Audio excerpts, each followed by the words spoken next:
achou aí diz amém. Aleluia.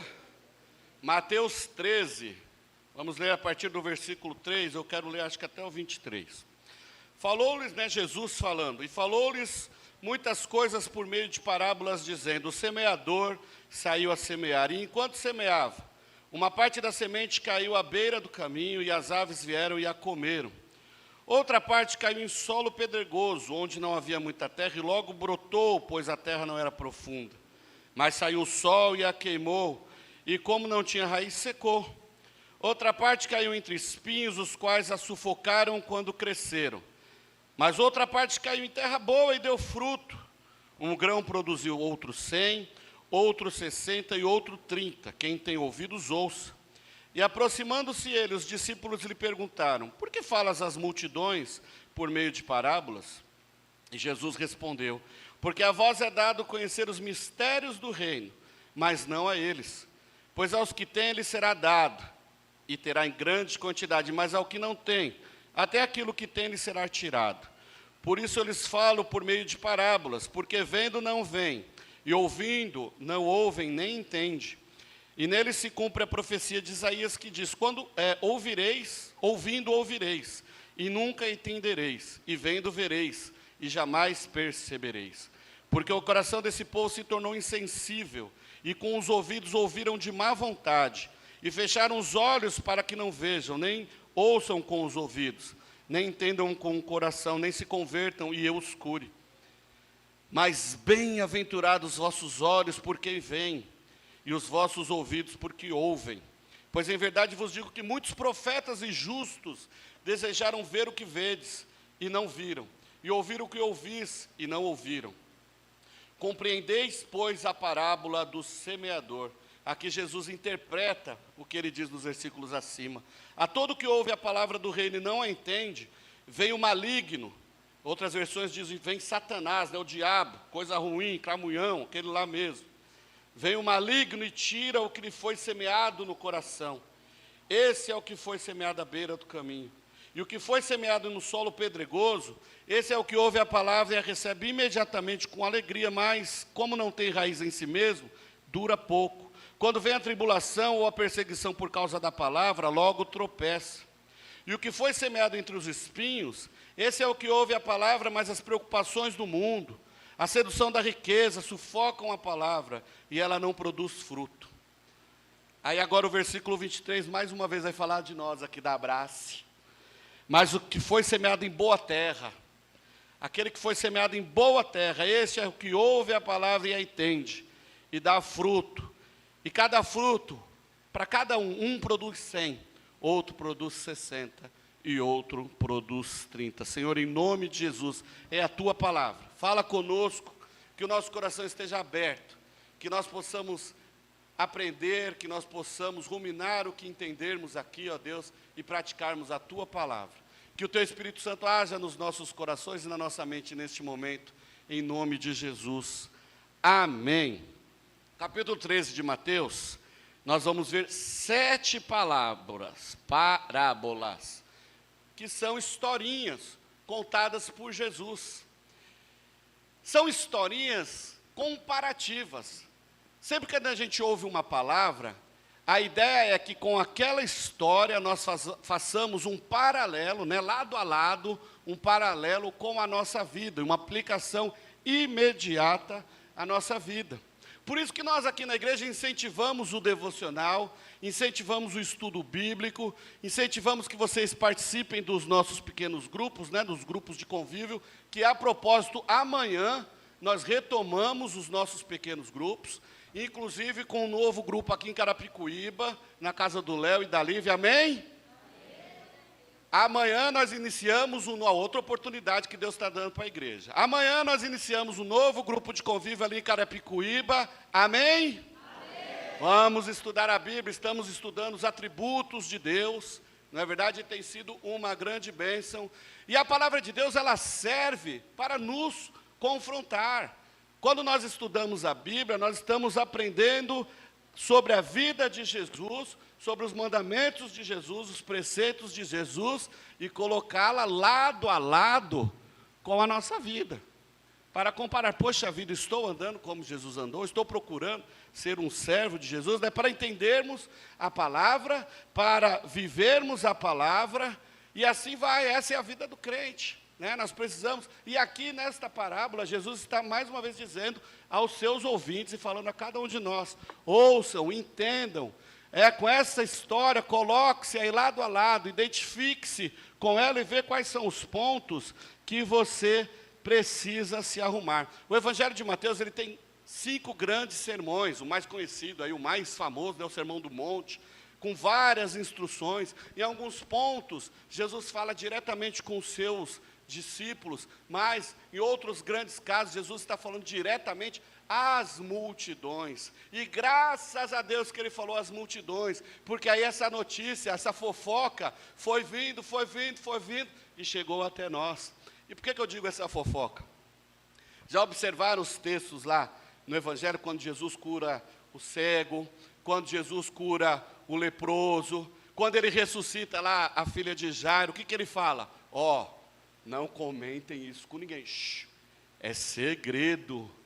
E aí o que acontece? Já sai pulando, falando, não é isso? Acho que é o cara lá de Betesda, né, que é curado, e já sai anunciando para todo mundo, aquele cego que foi curado lá, os fariseus, né, os sacerdotes, mas quem foi te curou? Foi ele é um pecador. E aí o ceguinho fala, o ex-cego, né, fala, né, se ele é pecador ou não, eu não sei, eu só sei que ele me curou. Gente, é isso. Então, acho que a estratégia agora para a gente poder anunciar de Jesus é falar para a igreja, não falem mais de Jesus, que aí as coisas acontecem. Brincadeira, irmãos, Jesus falou para a gente ir e falar de Jesus, amém? Amém, irmãos? Está todo mundo aí acordado, gente? Vamos lá, então.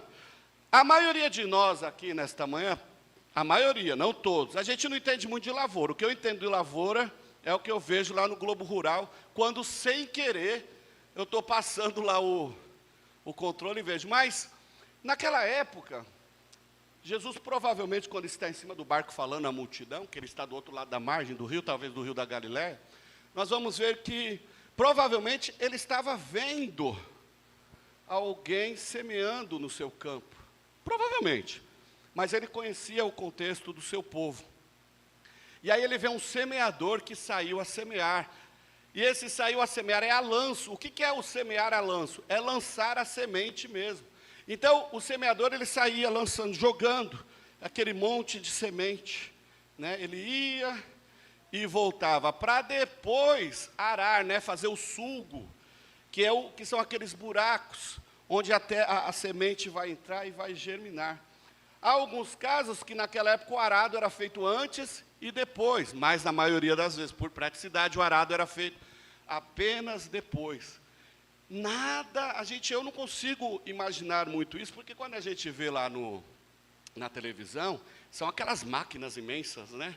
Aqueles trator semeando, jogando tudo, plantando, fazendo tudo de uma vez só, uma coisa muito prática, muito rápida. E Jesus, com este exemplo, vem trazer aos seus ouvintes e para nós aqui nesta manhã, algumas informações importantes e nos faz pensar que tipo de solo nós somos. Que tipo de solo sou eu diante desta história que nós acabamos de perceber? Interessante, o escritor Craig Blomberg, no seu livro sobre as parábolas de Jesus, ele diz que essa quantidade na colheita ali é algo muito interessante. Por quê? Porque quando Jesus está falando, uma semente deu 30 frutos, isso era o normal para a época, não era algo que o pessoal falava, mas não tem nada demais. Não, uma semente dá 30 frutos, né? Era algo normal. Já dá 60, já era algo não impossível, mas que podia acontecer, isso seria muito bom. Mas uma semente dar 100, uau, isso é uma hipérbole, mas é algo maravilhoso, porque quem não quer receber, plantando uma sementinha, receber 100 vezes mais? Então Jesus está nos dizendo que, quando nós somos solos, férteis, quando nós queremos que as raízes, né, a palavra lançada sobre as nossas vidas, que as raízes deem frutos, nós seremos abençoados, nós colheremos de uma maneira sobrenatural. Mas que tipo de solo nós podemos ser? Nós vamos ver que o primeiro grupo o primeiro grupo, nós vamos poder chamar aqui, que é o solo dos distraídos. Aqueles que têm olhos, mas não vê, ouvidos, mas não ouvem. Já pararam para perceber? Talvez vocês conheçam pessoas assim. Eu conheço um monte. Que você está falando, a pessoa está lá em Nárnia. Parece aquele João Bobão, né? Boneco de Olinda. Você fala, e a pessoa está lá, não se manifesta, não acontece nada. Esse é a semente que caiu à beira do caminho, onde vieram as aves e a comer. O que Jesus vai dizer que é? São aqueles que recebem da palavra, mas permite que o inimigo as leve, né? Que o inimigo tire aquilo que foi semeado no seu coração. E é interessante que esse grupo de pessoas, é exatamente o grupo de pessoas que a Igreja de Cristo precisa dar atenção. É essa pessoa que nós devemos olhar com carinho, não com crítica, não com desprezo, tipo assim, esse cara não quer mais ouvir da palavra de Jesus, eu não vou falar mais não, chega, cansei. Não, é exatamente esse público que nós precisamos insistir, que nós precisamos perseverar e falar de Jesus. Muitas vezes a gente se cansa, mas nós não podemos nos cansar, sabe por quê? Muitos amigos nossos se encontram nessa situação. Muitos parentes nossos, até nossos pais, nossos filhos, se encontram nessa situação. Por isso que nós precisamos perseverar, por isso que nós precisamos insistir. Ah, mas pastor, eu não sei falar, pastor, eu não sei como anunciar. Conte sobre a sua conversão, testemunhe na sua vida o que Deus fez na sua vida. Acho que foi no Natal, no final do ano, eu estava conversando com o Alex e alguns irmãos. Na semana do Natal eu recebi uma visita que, assim, eu ganhei o ano. Eu moro aqui em Osasco há uns 12 anos, 15 anos, por aí, né? 12 anos. E quando nós nos mudamos para Osasco, nós compramos uma casa e precisamos reformar essa casa. Contratamos um pedreiro. Esse pedreiro tornou-se amigo da gente, porque ele trabalha sozinho. E ele ficou uns 2 anos lá em casa, né? E nesses 2, fumava, bebia, é desandado na vida. E nesses 2 anos, a gente ali demonstrando, né, o Espírito Santo em casa, demonstrando para ele como é bom vivermos com Jesus, como é bom pagarmos o preço por sermos cristãos, gestos de amor para com ele, com a vida dele, testemunho, irmãos. Eu acho que poucas foram as vezes que nós paramos para falar sobre Bíblia, sempre sendo observado por ele. E quando ele estava para terminar a construção lá, a reforma, eu dei uma Bíblia para ele. E aí, crente, vocês sabem como que é, né? Eu dei aquela Bíblia desse tamanho, para ele não ter como não ler, letra grande, sabe, caprichada. Beleza, anos se passam, de vez em quando ele vem em casa e tal. Aí eu sei que ele se converteu, aceitou Jesus, hoje ele é diácono na Igreja Batista lá do Jardim de Abril. Mas na semana do Natal, ele foi lá em casa e a gente conversando, batendo maior papo e tal. Ele me falou uma coisa que me deixou muito feliz. Ele falou assim: André, eu tenho que te contar uma coisa. Aquele tempo que eu fiquei na sua casa, eu vivi experiências incríveis. Deus falou comigo. Hoje eu sei que foi Deus que falou comigo. Mas tudo isso aconteceu após eu começar a ler um presente que você me deu. Eu confesso, eu nem lembrava que eu tinha dado a Bíblia para ele. Porque eu tenho o costume de dar a Bíblia para todo mundo. Mas eu não lembrava que eu tinha dado a Bíblia para ele. Aí ele foi no carro e pegou a Bíblia que eu dei para ele. Já estava acabada de tanto que ele leu. Ele falou: esta Bíblia eu ando com ela, eu não uso mais ela, porque ela já está caindo os pedaços, de tanto que eu a li. Mas eu ando muito com ela para eu não me esquecer de onde que eu vim. E através desta leitura, através desta mensagem, eu entendi a mensagem de Jesus, eu conheci Jesus, eu entreguei minha vida para Jesus. E hoje ele serve lá na Igreja Batista, no Jardim de Abril, já inclusive como diácono. Porque a gente precisa insistir. Eu já não tinha mais esperança. Não tinha esperança. Mas a gente precisa insistir. Né? A gente está lá nos nossos GCs convidando o povo para ir lá estudar a Bíblia. Convida o amigo, convida o vizinho. Aí desanima, ninguém quer nada com nada. Continue convidando, irmãos. Continue chamando. E se você não participa de um grupo de convívio, você não tem procurado estudar a sua Bíblia, vá lá para o grupo de convívio mais perto da sua casa. Vá estudar a palavra de Deus. Né, faça como muitos estão fazendo, crescendo, no conhecimento da palavra de Deus. Nós precisamos insistir. Esses irmãos, este solo, este grupo, é o que nós precisamos estar atento. Porque quando essas pessoas enxergarem Jesus, não haverá obra do maligno, não haverá obra de Satanás, que vai fazer com que esse solo não dê resultado, que esse solo não produza. E eu posso dizer pela minha vida, queridos, depois que eu enxerguei Jesus na minha vida, tudo mudou. Tudo mudou. E eu vou falar uma coisa para vocês. Desse Jesus, eu não largo mais de jeito nenhum. O segundo grupo de solo, irmãos, que eu penso aqui, são os solos daqueles que se enganam. É o tipo de gente que parece convertido, mas na verdade é o grupo dos religiosos. Pode ver, outra parte caiu em solo pedregoso, onde havia muita terra, logo até brotou, a semente até brotou, mas não virou, não rendeu. Por quê? Porque não era profundo, não tinha raiz, o sol veio e secou. Olha, vocês já pararam para pensar, como em muitos lugares, temos os simpatizantes do Evangelho, as igrejas estão cheias, todas as igrejas têm aqueles simpatizantes do Evangelho, são os chamados crentes Denorex. Quem é mais velho aqui vai saber, o Luiz gostou dessa, né? É o Denorex, vocês lembram do Denorex? Denorex era um shampoo, olha o merchan, Denorex era um shampoo anti-caspa, e a propaganda dizia, parece remédio, mas não é, é um shampoo. Então nós temos os crentes Denorex, parece crente, mas não é. É aquele crente que vem na igreja, canta, bonitinho e tal, mas na segunda-feira já esqueceu o que aconteceu, esqueceu que é crente. Tira aquela capa Denorex, ou tira aquela capa 007, né? E já era, segue a vida como se nada tivesse acontecido. É aquele que aparece na igreja uma vez por ano. É aquele que entre uma festa e a igreja vai para a festa. É aquele que entre a cama e a igreja fica na cama, e assim vai. Qualquer motivo serve para perder a fé. Qualquer motivo é motivo para não ir para a igreja. Qualquer motivo é motivo para brigar com Deus, perder sua fé. Em seus corações há pouquíssimo espaço para Jesus. Sabe por quê? Porque o espaço do seu coração está tomado pelas preocupações do dia a dia. As tribulações facilmente vencem essas pessoas. Por quê? Porque acham, se enganam, dizendo que tem uma vida com Deus, que tem um relacionamento com Deus, mas na primeira onda vem e o derrubam. Até entendem que precisam reagir, que precisam de Deus, mas o seu comodismo, a sua zona de conforto, o paralisa.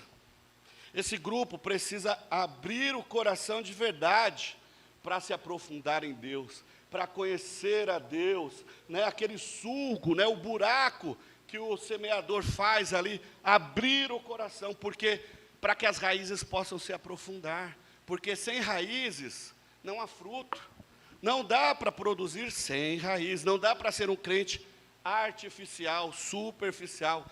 Para Deus, ou você é, não existe meio termo. No dia que chegarmos lá no céu e Jesus nos receber, Jesus não vai falar assim, André, você é um crente pela metade. Se você tivesse 51% de crente, você entraria. Mas como só tem 50%, não dá. Não, mesmo que eu fosse 51% crente, eu não entraria. Ou eu sou, ou eu não sou. Nós precisamos ser realmente, verdadeiramente quem somos aqui. Então eu sou servo, filho amado de Deus, eu entreguei minha vida a Jesus, e eu quero viver para Ele, e gastar toda a minha vida para Ele, porque como diz Paulo, para mim o viver nessa terra é lucro, mas o morrer é ganho muito mais, infinitamente mais, ou é ou não é. Não dá só para parecer discípulo de Jesus, tem que ser discípulo de Jesus de verdade. Não existe, irmãos, discípulo Denorex. Um religioso só deixa de ser religioso quando mergulha de verdade no seu objeto de fé. O que é um objeto de fé do religioso? Sei lá, vamos colocar aqui o pseudo-crente. O objeto de fé do pseudo-crente, do religioso, é Deus. Mas por que então essa pessoa não conhece Deus de verdade? Porque é um religioso. O religioso, ele não vai se aprofundar no conhecimento de Deus. Se Deus é o seu objeto de fé, ele precisa se aprofundar naquilo que ele crê. Então, primeiro, como eu sei se eu sou religioso ou não? Você tem se relacionado com o seu objeto de fé? Você tem se relacionado com o seu Deus? Como que eu posso me relacionar com Deus? Estudando a palavra de Deus, lendo, conversando com Ele, ouvindo Ele, orando, evangelizando, discipulando, pregando. Agora, se eu sou só aquele cara que de vez em quando aparece na igreja, ou até mesmo que vem na igreja direto, mas está tudo bem, continua vivendo a vidinha do jeito que está, desregrado e tal, bababá, esse é o religioso. Vocês conhecem muita gente assim, vocês conhecem muitas igrejas assim, e vocês sabem que todos os lugares vão ter essas pessoas. Então a gente não pode julgar muito não, mas a gente precisa estar atentos, para que nós não caiamos nessa da religiosidade. Por exemplo, uma pessoa que está no meio do mar, né, que se lança na água. Não sei quantos aqui já tiveram a oportunidade de ir em algum lugar assim no meio do mar, assim, e com barco, né, navio, não, de barco, eu fui de barco. E chegar lá no meio do nada, assim, só tem água, e você pula. Eu tive essa experiência alguns anos atrás. Então aí você pula, você acha, né, eu sou um mergulhador. Então eu vou lá, eu pulo, dou uma olhadinha, já volto correndo, né, porque já não aguenta mais. E olha que eu era magrinho nessa época. Mas assim e tal, fui no raso. Eu sou mergulhador? Não, eu sou religioso. Mas agora aquele mergulhador que vai e pula, e vai lá no fundo, sabe? Observa as coisas do oceano, observa os tipos de peixes diferentes, sabe? Observa as coisas bonitas que tem lá no oceano. Gente, eu já vi na televisão, tem coisas maravilhosas ali. Esse cara é o mergulhador. Se nós trazermos esta analogia para as nossas vidas, se eu mergulho na palavra do Senhor, eu examino as Escrituras. Né, tem um grupo de literatura, essa semana a gente entra em Êxodo, não é isso? Ouvir aquelas palavras. Imagine se você ali como Moisés, falando com o raio do faraó, que tem o coração endurecido, que não deixa o povo ir lá adorar. Sabe, se conecte com aquilo que Deus está falando. Eu sou muito perigoso quando eu leio a Bíblia, Renata sabe que eu fico igual doido, eu entro na história, eu quero ser aquele soldadinho, eu quero ser Davi brigando com o povo, ou então, sei lá, né, aqueles lá que apanham, eu não gosto de ser muito o soldado que apanha, mas a Bíblia também puxa as nossas orelhas, né, e aí, esse daí a gente não quer ser, né, mas assim, é experimentar, ou como diz o outro, né, experienciar, olha que palavra bonita, experienciar a palavra de Deus, pesquisar, observar, ouvir, falar com Ele. Gente, como é maravilhoso se relacionar com o seu objeto de fé. No nosso caso, não é um objeto, mas é uma pessoa. Como é maravilhoso nos relacionarmos com Deus, falarmos com Ele, ouvi-lo e vivermos da maneira que Ele se agrada de nós. Precisamos, irmãos, nos aprofundarmos em Deus, para termos experiências com Ele. Falar em experiências com Deus, o nosso devocional, né? Experiências com Deus.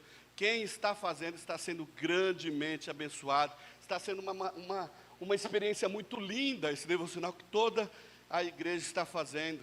Quanto mais nos aproximamos, mais nós experimentamos Deus. Ontem o texto falou sobre isso, né? Também sobre oração. Bom, todo ano vai estar falando sobre isso. O último solo, o último tipo aqui que eu separei é o solo da multiplicação. Cada fruto, né? Uma semente deu 100, a outra 60 e a outra 30. Nossa, quanta coisa. Nesse grupo, a maioria dos crentes se encaixam. Eu acredito que quase todos nós aqui, ou todos nós aqui, nos encaixamos neste grupo de solo, né? Que é o solo da bênção. Quando nós nos entregamos a Jesus, quando nós vivemos o primeiro amor, nós temos uma convicção de fé. Se alguém aqui tem dúvida a respeito da sua fé em Jesus Cristo, pode me procurar que nós vamos fazer um discipulado e vai ser gostoso falar sobre Jesus para você, porque nós precisamos entender, eu sou filho amado de Deus. Jesus morreu na cruz por mim, hoje Ele é o meu Senhor e Salvador, e por meio deste sacrifício que eu reconheço de Jesus Cristo, eu sou filho, eu tenho acesso a Deus, eu tenho acesso ao Pai. Esta é a minha convicção, e por ser discípulo de Jesus, eu quero gerar a palavra de Deus lançada sobre a minha vida, a semente lançada sobre a minha vida, ela precisa dar frutos, ela precisa dar frutos, é inevitável que isto aconteça. Poderão vir as perseguições, No Brasil, poucas perseguições nós temos, né? A pouca que existe é uma perseguição velada, mas existem outros países piores por aí. Enquanto nós estamos aqui congregando, às vezes até reclamando do calor, tem gente morrendo nesse exato momento num container, cozido, por ser cristão também, por ser crente como eu e você. Então a gente precisa nos aquietar por conta de perseguição aqui no Brasil. Aqui é muito tranquilo. Mas poderão vir as preocupações com o dia a dia, as preocupações com as contas a pagar, as doenças, são tantas coisas que poderão vir a acontecer, mas o crente de verdade, embora muitas vezes esmoreça. Falei com uma irmã essa semana, às vezes a gente desanima, não é? A gente fala, mas por que isso? Crente de verdade, Deus conhece o nosso coração. Deus sabe que a gente se entristece, porque nós somos carne. Eu também já me entristeci tantas vezes com Deus. 20 anos atrás, quando eu estava numa UTI, amarrado, sedado, com 60 pontos na barriga, com dor, sofrendo. Mas como eu brigava com Deus? Por que, Deus, isso está acontecendo comigo? Por que isso? Por que aquilo? Deus conhece o nosso coração, Deus sabe do nosso sofrimento, mas também sabe da nossa fé. Ele sabe que nós não somos aquele solo que qualquer coisinha derruba a gente, não. Ele sabe que nesse tipo de solo, o solo que multiplica, vai passar por situações apertadas, vai passar por dores, por situações difíceis, por momentos de grande tribulação, mas nada, olha lá o que diz Romanos 8, 38, 39, nem a morte, nem a vida, nem anjos, nem autoridades espirituais, nem coisas do presente, nem do futuro, nem poderes, nem altura, nem profundidade, nem qualquer outra criatura poderá nos separar do amor de Deus que está em Jesus Cristo, nosso Senhor. Não importa a tribulação, não importa a dor, não importa nada, nem mesmo a morte há de nos separar do amor de Jesus Cristo. Essa é a convicção que só Jesus nos dá. Todos aqui já foram em velório de crente, é mó barato. Porque você vê todo mundo triste, chorando, isso é natural, somos seres humanos. Mas você vê no fundo, uma grande alegria. Você vê o povo até cantando, não é isso? O povo canta, uns bate palmas, eu já vi ceia em velório. É tudo festa, por quê? Porque para o crente, a morte é apenas uma vírgula, não é o fim não.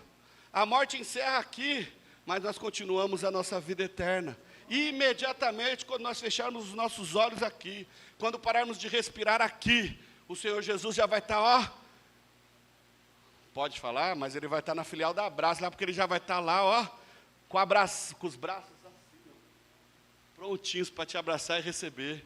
Ele vai falar assim, olha, aqui não é Abrace, mas pode vir. E é interessante que agora eu faço coro aqui, eu faço questão de lembrar a vocês, por isso que nós precisamos viver aqui na igreja, como diz o Querquiner, o antigosto do céu. O que é o antigosto? É aquela entrada, é aquela coisa que prepara para o prato principal. Queridos, a igreja abraça, e nós vamos chegar lá no céu, e nós vamos receber o abraço de Jesus, nós vamos receber o abraço da Trindade, dos discípulos, dos apóstolos, daqueles irmãos que você falou de Jesus e que levou para o céu. Queridos, então aqui, enquanto nós estamos aqui na terra, enquanto nós estamos na igreja, nós precisamos viver isso, nessa expectativa, celebrarmos, adorarmos, vibrarmos. É da hora ser crente, é da hora ser filho de Deus, nós precisamos celebrar isso. Não importa o que nós passamos, as tribulações, a falta de dinheiro, seja lá o que for, nada pode nos impedir a alegria de sermos filhos de Deus. Por isso que quando eu venho para o culto, eu quero festa, eu venho para o culto, eu quero bagunça, eu quero agitação, sabe por quê? No céu, o céu. No céu não haverá silêncio, irmãos. No céu ninguém vai ficar adorando de braço cruzado e cara feia, não. No céu nós vamos estar face a face com o Senhor. Neste momento eu não o vejo face a face, mas o Espírito do Senhor está neste lugar. Por isso que nós precisamos celebrar, por isso que nós precisamos festejar. Deus está aqui, irmãos. Deus está neste lugar. Nada pode nos dar uma melhor convicção dessa do que a palavra de Deus, do que o Evangelho. Existem muitas seitas por aí pregando algumas coisas, filosofias por aí pregando outras, mas nada pode te garantir estar com Deus, a não ser a palavra do próprio Deus. Não é a palavra de Deus e mais alguém, não. A palavra de Deus per si, ela é suficiente por si só. Jesus é a certeza do presente e do futuro. Aquele que vive por Jesus agora, pode até sofrer um pouco, mas sofre a certeza de que tudo isso é passageiro, pois o crente em Jesus, para o crente em Jesus, a vida não acaba no caixão, como eu acabei de dizer.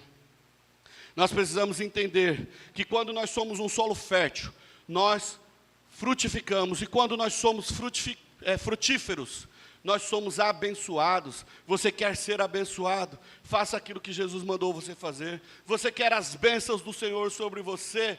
Obedeça os mandamentos de Jesus. Ah, mas eu já dou o dízimo, eu vou ser abençoado. Jesus não é um banco, nem uma aplicação onde você vai lá barganhar lá com ele, eu dou 1.000, eu quero 1.500. Não!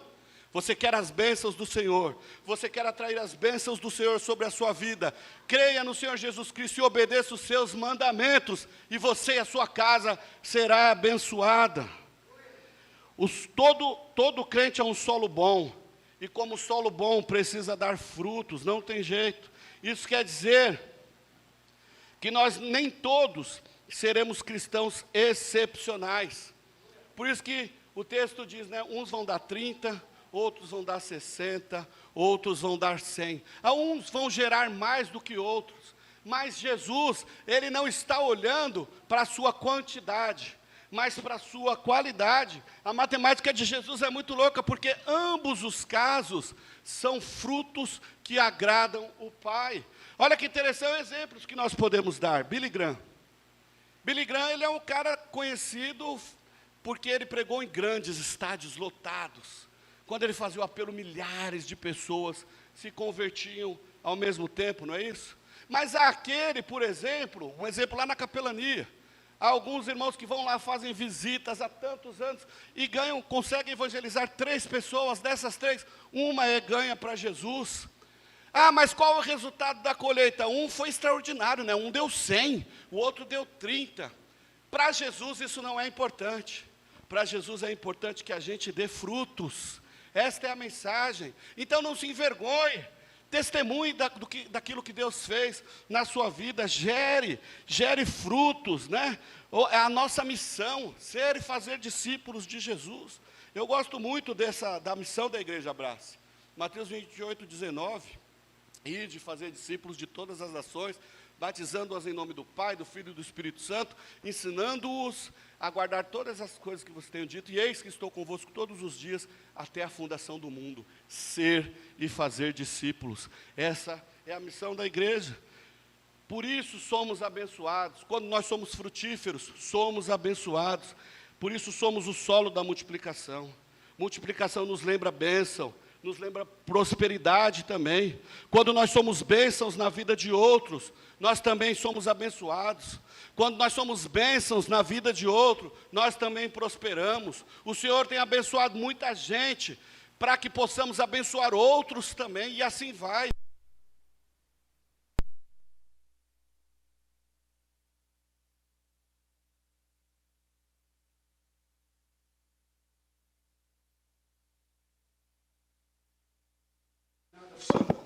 Alô.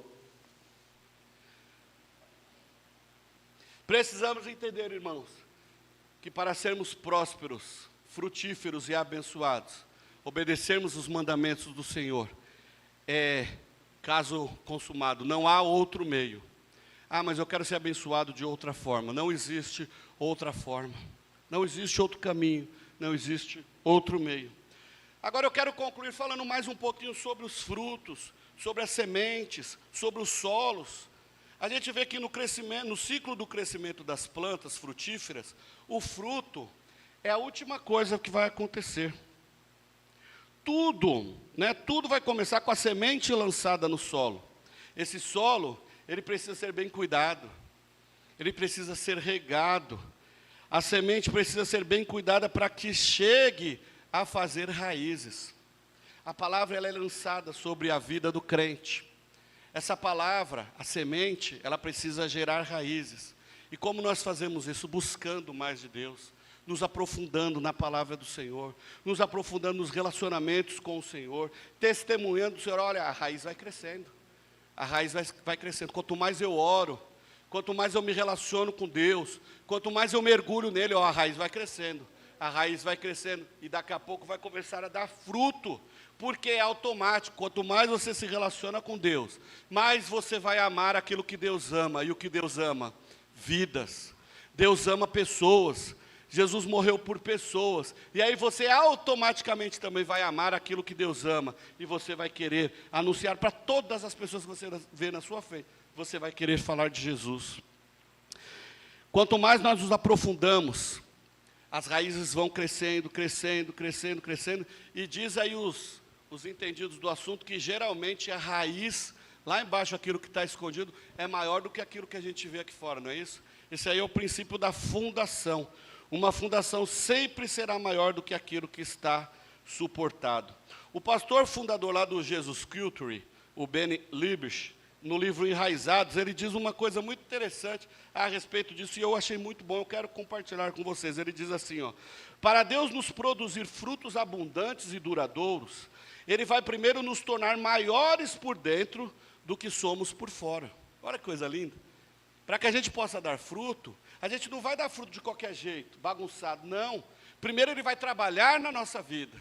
Primeiro Ele vai mudar-nos por dentro, para aí sim a gente mostrar quem nós somos, né? Primeiro Ele vai nos tornar maiores por dentro do que somos por fora.